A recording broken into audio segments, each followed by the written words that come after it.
UK and make a documentary on the British daughters or their poor people?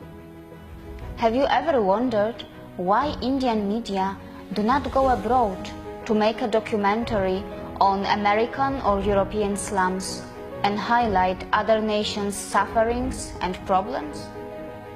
It is because Indians prefer to first fix their own problems, and by doing that, they set up a great example of practicing and not only preaching.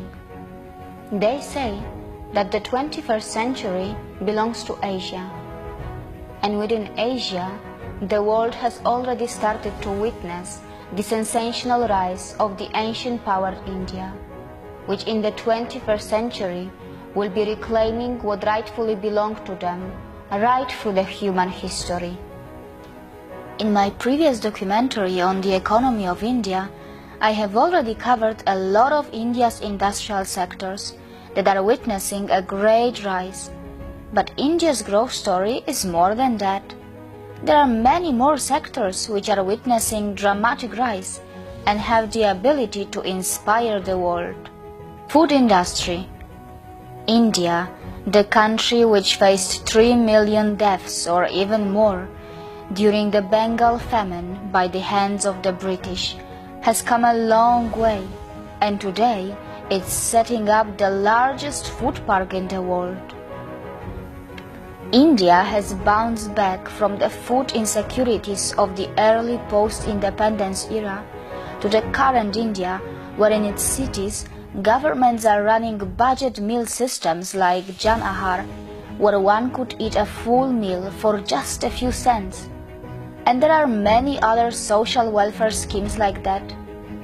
Besides, India's temples are also running cheap and organic food canteens, where one could have nutritious and clean food in just $1 or $2 or even free. Further, who could forget the great Sikh people of India who serve absolutely free food to everyone, every single day at any given time of the day, and not just to Indians, but any human regardless of what country or religion they come from. And not just that. Today, Sikh temples have been providing free food for the poor British people on the land of the UK and in other parts of the world as well. Power sector. India, which also has nuclear power plants, is now focusing on green energy as well. In case you are starting to worry that India will do what China and the USA did to the environment, here is good news. Even with its massive population and exploding growth, India comes nowhere close to the per capita carbon dioxide emissions of other nations. India is developing in times when the green energy technology is no big deal. India has already taken huge steps in order to be the green energy hub of the world. Did you even know that India has some of the world's largest solar power plants? Telecom sector. India is currently the world's second largest telecommunications market. Did you know that Indian telecom companies are expanding to other parts of Asia and Africa already?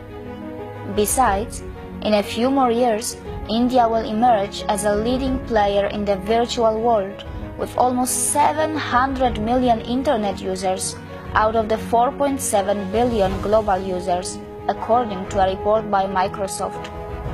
Dairy sector. The indigenous holy cows of India are truly holy when it comes to the quality of their milk. Did you know that the indigenous Indian Vedic cows produce A2 milk, which according to the scientists is considered the best type of milk for human consumption? It is not a surprise that Brazil, which is now a big player in dairy, realized it a long time ago and imported Indian breed cows. India has always been as one of the top milk producing countries in the world. Steel industry. India is a giant in producing crude steel. Did you know that it is already one of the top 3 largest crude steel producing countries, and it is continuously growing even more. Coffee, tea and tobacco sector. India is one of the biggest exporters of its finest quality tea, which comes in many varieties. It is also witnessing a very interesting growth in coffee and tobacco production as well. Interestingly, some of it were introduced in India by its invaders. But then one can always say that India did not have to invade Brazil to introduce their A2 cows, and did not have to colonize the world to introduce its yoga. Indian consumer market. The country, with the official population of nearly 1.3 billion people, has a super giant consumer market. India is not just about the rich or poor, as your country's media is showing you. Its middle class is literally exploding with a very high purchasing power capacity. The good news is that a majority of its massive young population is fast getting urbanized. At the same time, India's government has realized that it is not going to sacrifice the villages of India during this rapid urbanization and will keep the soul of its villages alive. Road infrastructure.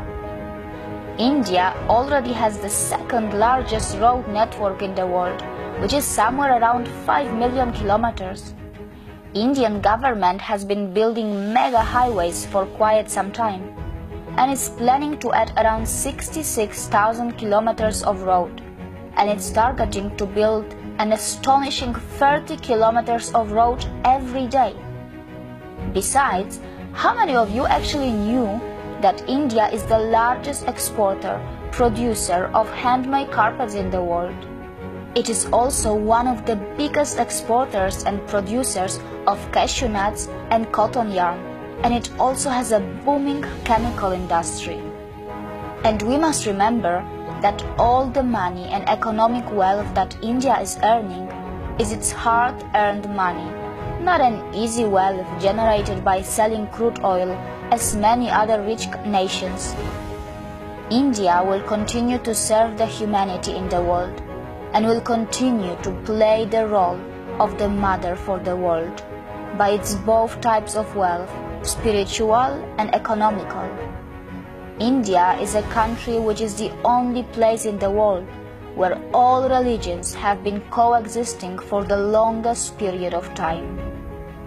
People of Indian origin who have settled outside India are the role models for any immigrants in the world because of their excellent discipline, almost no crime record, and for spreading love and humanity. Indians are perfectly mingling in the international society by participating actively in the foreign lands growth, and are also sticking to their own roots and great culture by serving the Mother India in so many ways. If you are wondering why no Indian made such kind of documentary, or why the government of India does not promote its achievements like other countries, it is because Indians do not believe in celebration until the mission is accomplished, and their mission is not to colonize, loot or hurt anyone, but bring the world together. India is a spiritual and economic powerhouse, which does not boast, and that is why someone else who is not from India had to speak out in the end, as I did. And these are just the signs of a great nation who everyone criticizes.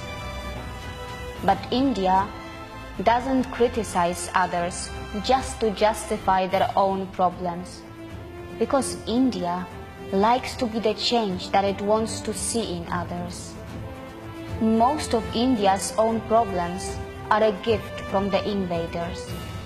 But India knows that to make the world a better place, it has to grow not only economically, but it also needs a moral and spiritual growth, which further can lead to the organic growth of the world. As much before than the modern globalization of today, India had realized that the world is one big family. see you again.